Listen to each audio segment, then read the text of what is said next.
Hello, and welcome to the Feeling Good podcast, where you can learn powerful techniques to change the way you feel.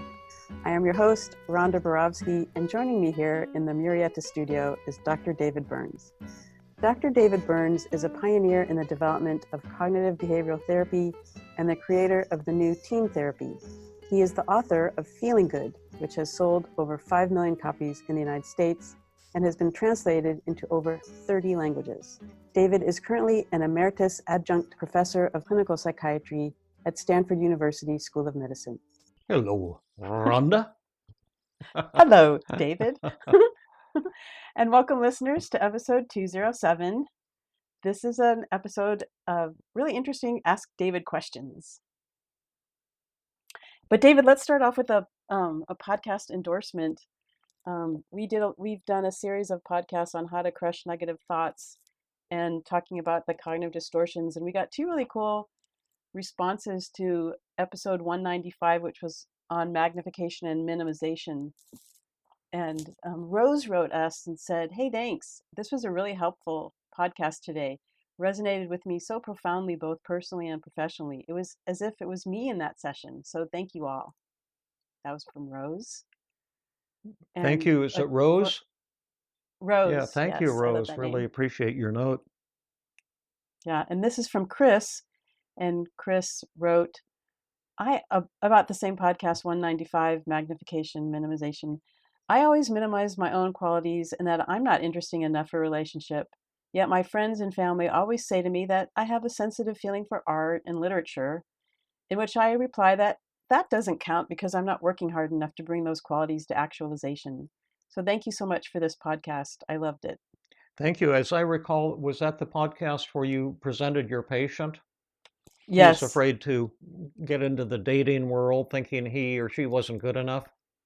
Right. Yeah. People seem to really resonate with that podcast. I want to give a quick shout out for my book, Feeling Great. This podcast will be published on what date did you say? This will be published on September 7th. On September 7th. Fantastic. And next week, September 15th, is the release date for my new book, Feeling Great, which has all of the techniques in feeling good, plus even more powerful techniques that we've developed in the past 10 or 15 years since I've had my psychotherapy training group at Stanford. And I Nice. hope you'll go out and buy that book before the 15th or on the 15th so we can have a chance to get some good ratings, possibly on the bestseller lists. So if you've been looking for a way to kind of return the favor maybe of all the podcasts and all the free resources on my site, feelinggood.com, that would certainly be a great way to do it that I'd appreciate a lot. And I think there will be a tremendous amount that will be helpful to you as well in the new book, whether you're a patient looking for a little mental boost and mental tune-up or mood boost, or a therapist wanting to learn about these new team therapy techniques. And I have to honestly say that I've got an advanced copy and have read it, and it's a very interesting, really an interesting book. You write as if you're talking to people, so it's like we're having a conversation with you as you're reading it. It's a very interesting, and it's kind of an easy read. Thank you, Rhonda. Yeah, it's actually pretty fun, to be perfectly honest. Well, certainly, if people read it and do the exercises while you're reading, you're going to develop some tremendous skills, selecting techniques to crush different distortions, and especially you're going to learn positive reframing and do it for several different case studies. You'll get really good at seeing the beauty in all kinds of negative thoughts and feelings, and that's the key to high-speed change to rapid recovery. Well, let's get on with the Ask David, because we've got 10 new questions that are really good ones, and we'll probably just have time for a few of them, but we'll get through as many as we can, and then maybe we'll do a second Ask David and get through some more of them. Cool. Okay, well, this first one is from Brittany, and she wrote, "What do you do when someone won't stop asking questions?" Hi, David. It's been It's been a while since I've emailed you, but that's because I'm doing really well thanks to you. I've started a new job about 3.5 months ago, and this woman who sits next to me in my cubicle, seemed to take to me right from the start. And at first it was nice having someone to talk to, but it's quickly turned bad. All day long she talks to me, asking questions. What did I do after work? Who was I with? How long was I gone? But she goes on and on and on, and I feel like she's interrogating me because her questions never stop. I'm trying to get more vague with my answers, hoping it will defer the conversation, but I'm not having any luck. It's becoming really distracting at times, and at other times it feels like she's just being nosy and it's freaking me out. I just want her to leave me alone. I think this would be a good opportunity to use the 5 secrets of effective communication, but I'm struggling. Can you help? Thank you, Brittany. Well, this is a great question from 2 perspectives. The first perspective has to do with what I call fractals. A fractal is a little tiny formula or moment that gets duplicated over and over and over again. And so your fractal here, Brittany, is she keeps peppering you with questions, and you keep responding in a way that actually provokes her to ask more questions. And so the way to zero in on that is not by learning something on a general level, but to pull out the relationship journal and write down one thing she said to you and exactly what you said next. And then there's a couple very simple tools on the relationship journal to help you analyze what you're doing wrong and why it's not working, so you can then see how to respond more skillfully and more effectively. So I wrote back to Brittany with that idea in mind, not knowing if she would actually do it. But she actually did it, and she filled out the relationship journal. And what transpired from that point on was really pretty awesome. Now, when you do a relationship journal, you start out, what did the other person say? Just one sentence is enough. And then how do you think that person was feeling? You circle the emotions. I'll post this with the show notes so you can actually see it visually. And then in step 2, you write down exactly what you said and how you were feeling. And then you do 2 analytic steps that we'll summarize for you, and then you use the 5 secrets to respond differently. But the woman said, "What do you do? What did you do after work yesterday?" Excuse me. Bless you. Oh, yeah, double blessings. Bless you again. And she said, "I went for a bike ride." And then the person says, "Lucky, I wanted to, but didn't have anyone to go with. Where did you ride?" And then she continued to give short answers. And then the woman kept pestering her. "Well, were there lots of people? How long did you ride? Did your husband join? Why not? Things like that." And it just went on and on. And so Brittany circled the feeling she thought this woman was having. There was about 30 of them listed here, but she circled probably lonely, alone, resentful, and maybe jealous. And then Brittany circled the feeling she was having: frustrated, stuck, annoyed, and irritated. So those are steps 1 and 2 of the relationship journal. We have some specific moments. See, all I can help you with is one brief 15-second moment of your life, whether it's a mood problem or a relationship problem. I can only help you for one brief moment, but in that one brief moment, everything will be revealed and everything is changeable. Now, the step 3 on the relationship journal is called the EAR, the EAR checklist: empathy, assertiveness, and respect. Now, empathy, and you check if it was good or bad communication. And you can do this as an exercise, listener. Would you say that Brittany's response was good or bad communication in 3 categories? First, good communication. Oh, wait, did you say her response? Yeah.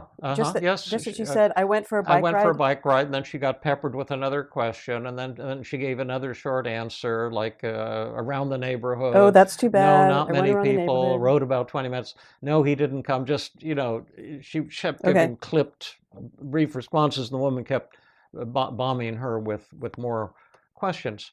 Now, empathy, did you acknowledge the other person's feeling and find some truth in what the other person said? Or did you ignore the other person's feelings? What would you say, listener? Tick off if you think that was good or bad communication. Then A, for assertiveness, you express your feelings openly and directly. That's good communication. And bad communication is you fail to express your feelings or you express them aggressively. So do you think her response when she gave short answers was she expressing her feelings? Was she acknowledging this other woman's feelings? And then R equals respect. Would you say Brittany's feelings were responses were respectful or not respectful and caring? So hopefully you've made a decision in those three areas, and you probably came up with what Brittany came up with, all three ticks in the bad communication side of things. She didn't acknowledge the other woman's feelings. She didn't share her own.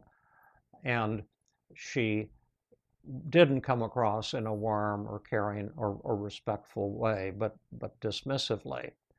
Now that takes courage to do because, see, we're generally blaming the other person. Like, why did she ask me so many questions?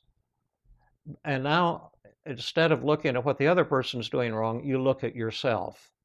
And most of the time, you'll find that you're making all three of these kinds of errors. And by the way, this podcast is not just about what to do when someone peppers you with questions, because you might not have that problem, but what to do when you're in a conflict with anybody, with any type of conflict. You use the relationship journal in just the exact same way. And then in step 4 is called consequences. I'm not giving you a chance to get a word in edgewise here, Rhonda, so let me stop for a moment. No, that's good. That's great. So, I mean, this is actually, when I'm working with patients, the hardest part of doing the relationship journal, when they have to look at what the consequences are to this conversation. Yeah, you ask yourself, how will my response, in this case, Brittany's giving short, clipped answers without any acknowledgement of emotion or sharing her feelings, what impact will that have on this other woman? Will it make the problem better or worse, and why? But think about what will happen when you respond the way you typically respond. And what Brittany wrote was really beautiful. Do you want to read it, Rhonda? Can you read it? Sure. Yeah. So Brittany wrote in her consequences, I didn't really act like I cared what she said when she had wanted to go for a bike ride but didn't get to.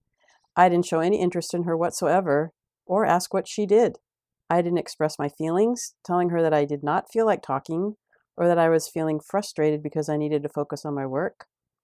I don't think I really had a caring attitude. I was indifferent. I think my response made the problem worse. It sounds like she might have been feeling lonely. Maybe she felt the need to keep asking me questions to keep the conversation going, possibly hoping I would ask her more about how her night was. Maybe she was feeling just as lonely in the conversation with me as she had been the night before when she didn't have anyone to bike ride with. And I thought that was a very thoughtful Yeah. and compassionate, self-reflective comment. Very insightful. I have so much respect for people who use the relationship journal and do steps 3 and 4 and take a look at what you're doing and what it's not working. This poor woman just has a hunger for some human contact. And when Right. Brittany just makes these short dismissive responses, it makes the other person hungrier and more eager. So what are we going to do next, Rhonda? Once you see why and how you're screwing up, what is step 5 all about? Well, step 5 is writing out a 5 secrets of effective communication response, where you acknowledge the other person's truth, talk about how you imagine what she's feeling, talking about how you're feeling, asking her more questions, talking with her with some respect, and stroking at the end. Not with some respect, but talking to her with respect and caring. And that's exactly what Brittany did. Yeah. Should we read her? You want to read her response? Her Sure. revised version using the 5 secrets? Yeah.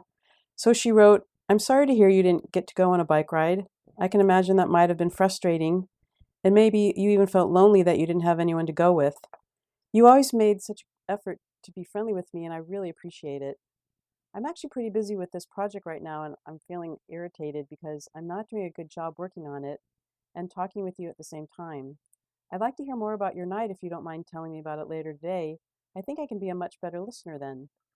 Eh, Oh my gosh, Now, I thought that was really beautiful. And then what happened? that What was the was. outcome of her then Well, actually that was speaking to this woman like that? Was it effective, or what happened, Ron? that was so awesome of Brittany to do the work and send it to you. And then she sent you another response and she said, "Hello, David. Wanted to give you an update on how it went using the 5 secrets. First thing Monday morning, my coworker started right up with the questions. I used the 5 secrets and said something similar to what I wrote to you. She apologized for bothering me, and things have been great all week. She actually brought in headphones and has been listening to music now. And there's no tension or animosity between us, which was my fear initially. We still chat here and there and are friendly. So thanks again, Brittany." Well, awesome, Brittany. Congrats on Yeah. hitting the ball out of the park.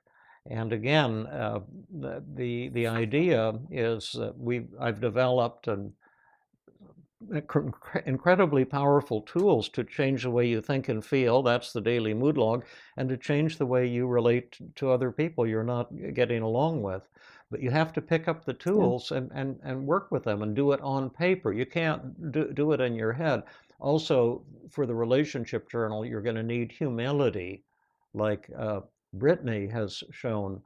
So the willingness to look at your own role in the problem and see where you're screwing up and work on changing yourself rather than blaming the other person or trying to change them. And the paradox is that we're all one. That's a Buddhist notion. It's a notion at the root of probably all religions, Jewish religion, Christianity, uh, the Islamic religions, that we're all one.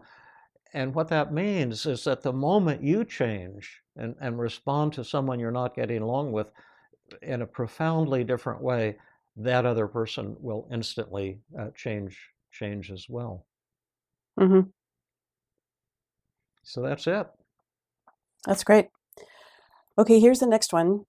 Um, how can a pastoral counseling get training in Team CBT? This is a long question, David, but I think it's worth it to read all of it because it's pretty Oh, beautiful. great. Yeah. Dear Dr. David, I'm a pastor from South Africa, married to an Australian, living in There's Dubai. so many emails start with that sentence. I know.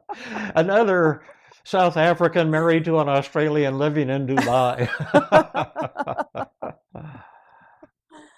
That's funny.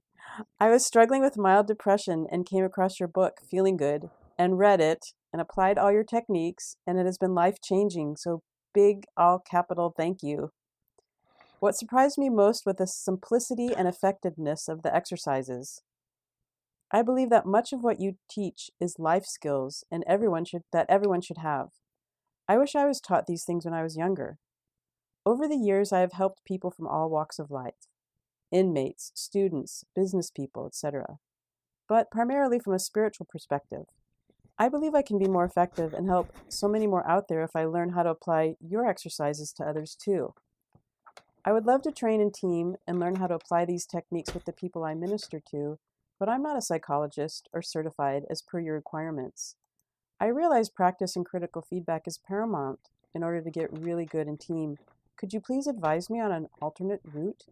Any help with this would be highly appreciated. Thank you in advance. Yours sincerely, Gareth Noble.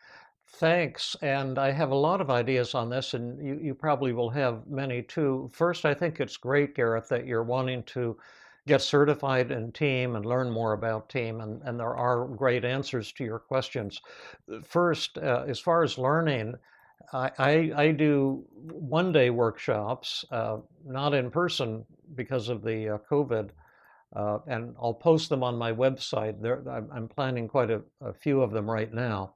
But also, if you go to the Feeling Good Institute website, now they're different for me. I'm feelinggood.com, they're feelinggoodinstitute.com. But if you'll click there, you'll find that they have many introductory classes, like 12-week introductory classes Like Mike Christensen offers them. Daniel Minty offers one. Jill Levitt offers them. And they're just fantastic. They're for small groups of people. You get to, I think, to do a little personal work along the way if you want, but they go through the whole team model. And I highly recommend one or more of those courses. They also have ongoing weekly consultation groups. And I believe you would actually be qualified to get into the team certification program as a pastoral counselor. Uh, the answer is that there's a tremendous resources for you. Also on my website with the Feeling Good podcasts, a tremendous resource. I'm teaching how to do team, how to use all the 50 techniques, the whole paradoxical agenda setting, the whole testing. I've got the psychotherapy ebook, Tools Not Schools of Therapy. Being a pastoral counselor would entitle you to get it from me for free. If you just email me. I was a pastor's son, and we didn't have a lot of money, to tell you the truth, when I was growing up. And I'd be delighted to send you that as a gift, and also my therapist toolkit as a gift if you want to just email me. Can you do other things come to mind? Well, you're talking about the an online CBT training, and Mike Christensen is going to start a new training group September 14th. So there's time for Pastor Noble to sign up for that, because this podcast is coming out September 7th. Yes, and as an aside, Mike Christensen used to be a minister, so it'd be a perfect fit for you. He's a very spiritual person, and I would also say that team therapy is a spiritual form of therapy. It's entirely secular, but what we're moving people to is not just recovery from depression, but enlightenment of the things that all the spiritual teachers have talked about through the ages, that deeper mystical side of human life. And there are other pastoral counselors who do team therapy. And Gareth, if you email me at Rhonda at feelinggreattherapycenter.com, I can hook you up with somebody. I'd ask him first, and then I can send off. I could hook you up online if you want, and pass each other your email addresses. That's awesome. And by the way, now, what's this Feeling Great Therapy Center? I've been hearing murmurs about that, rumors. What's that all about, Rhonda? What's the Feeling Great Therapy Center? It sounds great, but I don't know what it is.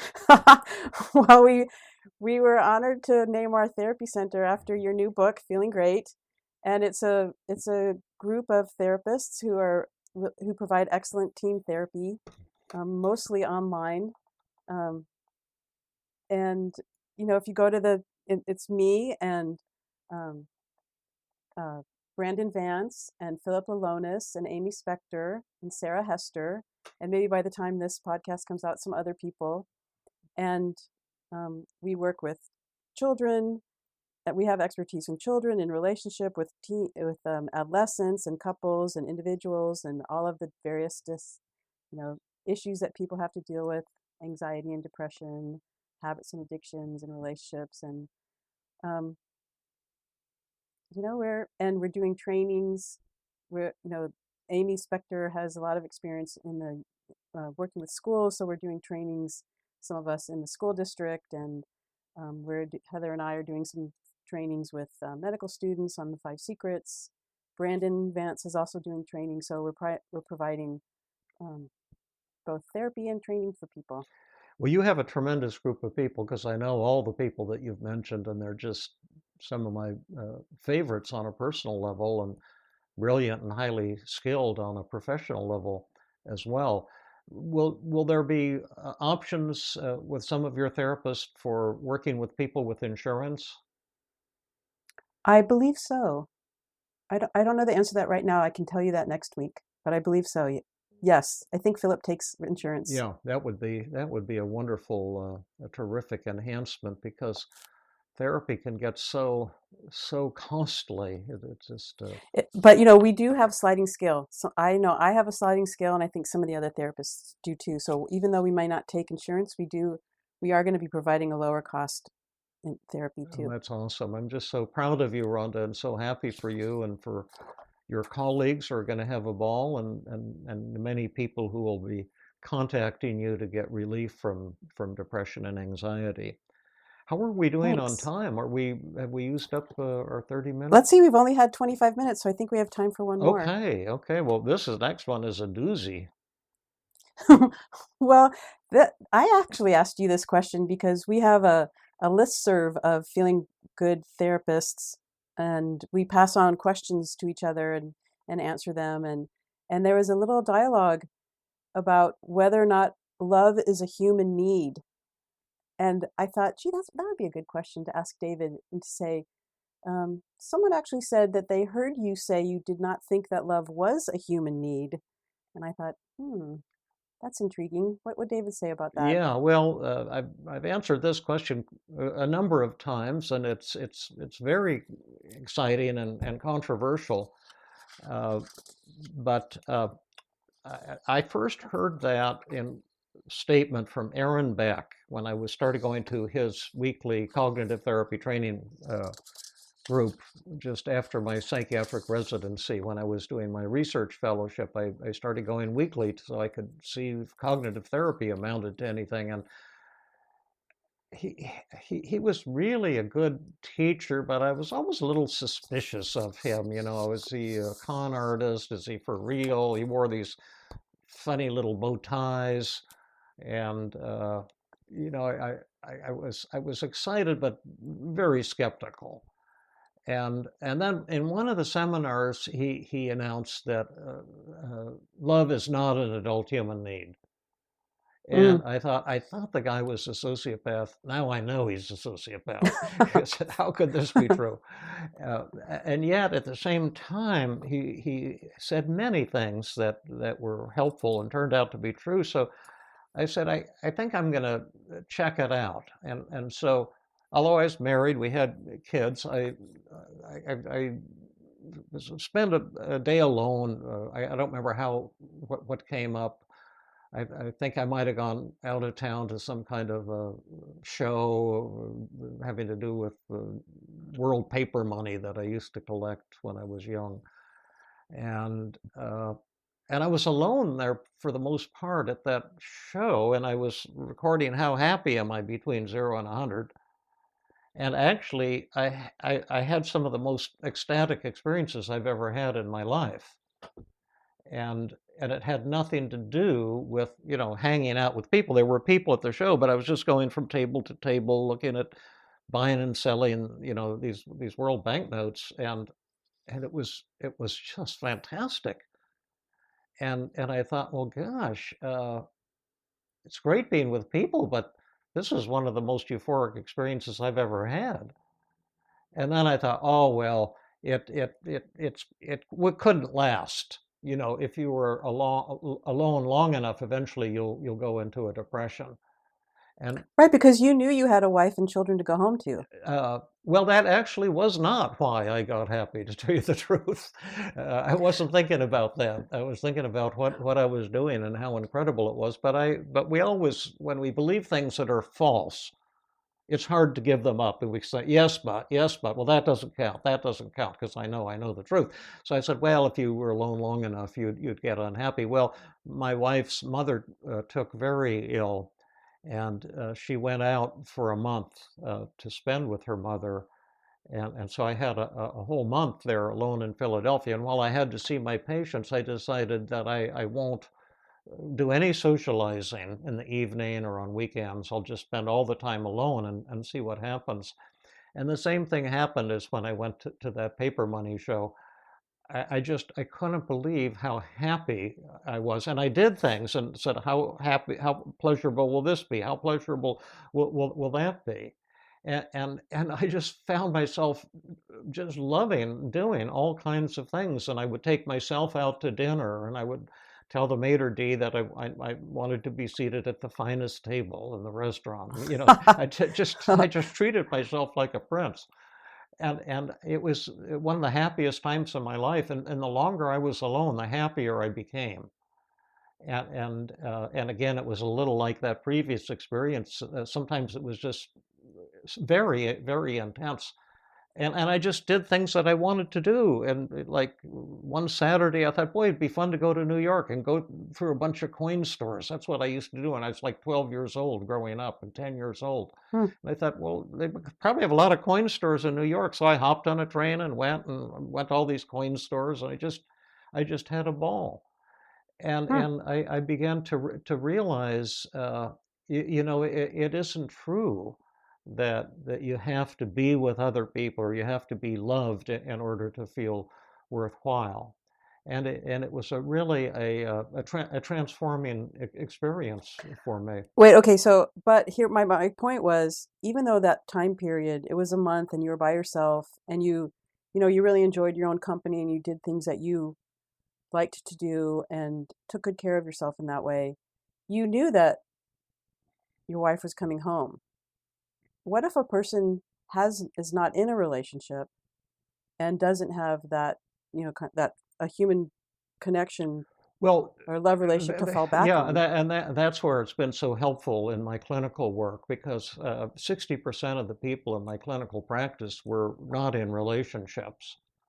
They didn't know how to date, or they'd been divorced and didn't know how to get back into the dating scene, or had an ex-husband who was treating them like dirt, and they were very depressed. And I taught all of them this same concept, that you don't need love to be happy and fulfilled. In fact, if you need love, love will elude you, because it's one of the laws of the universe. When you need something, it runs away from you. And when you don't need something, it chases you. And Right. This is absolutely true. And for example, and I'll just make this story real short because I've told it before on the podcast, but in the chapter on the love addiction in my first book, Feeling Good, I talk about a woman who was rejected by her husband so he could have an affair with his secretary. And she was just devastated and had the belief, I can't be happy without Roger's love. And I wanted her to stop believing that, because it was causing her to be very depressed and suicidal. And the technique that really worked for her was the pleasure predicting sheet.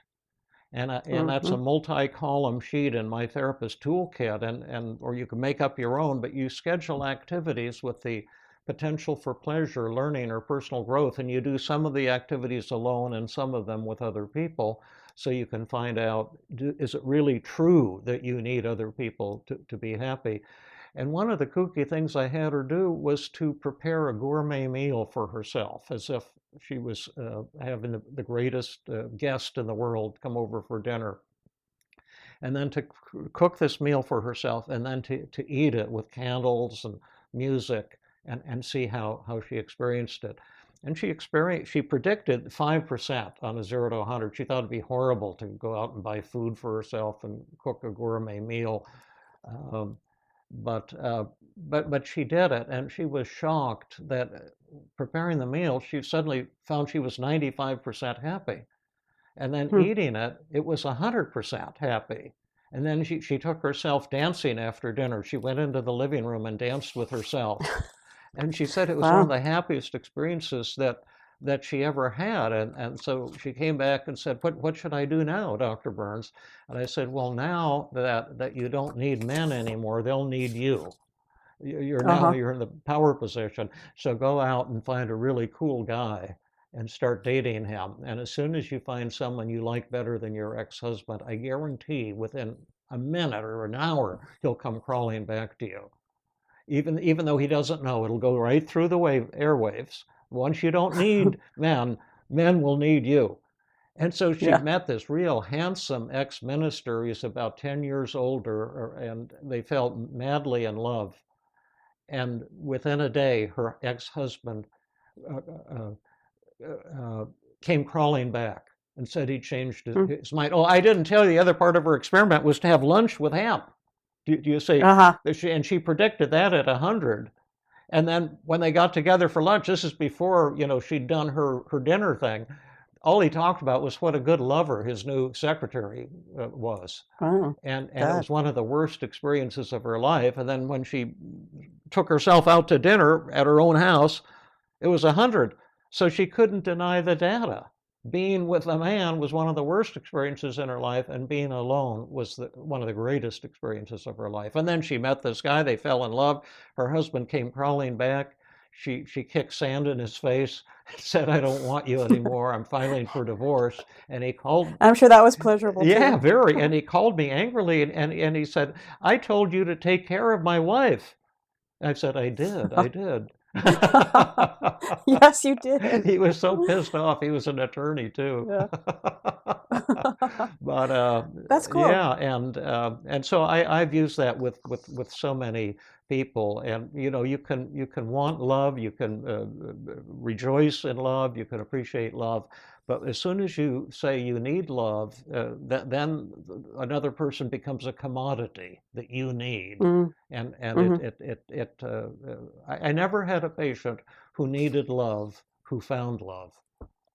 Mm. And I've never had a patient who gave up the need for love who didn't suddenly have more love than they could handle.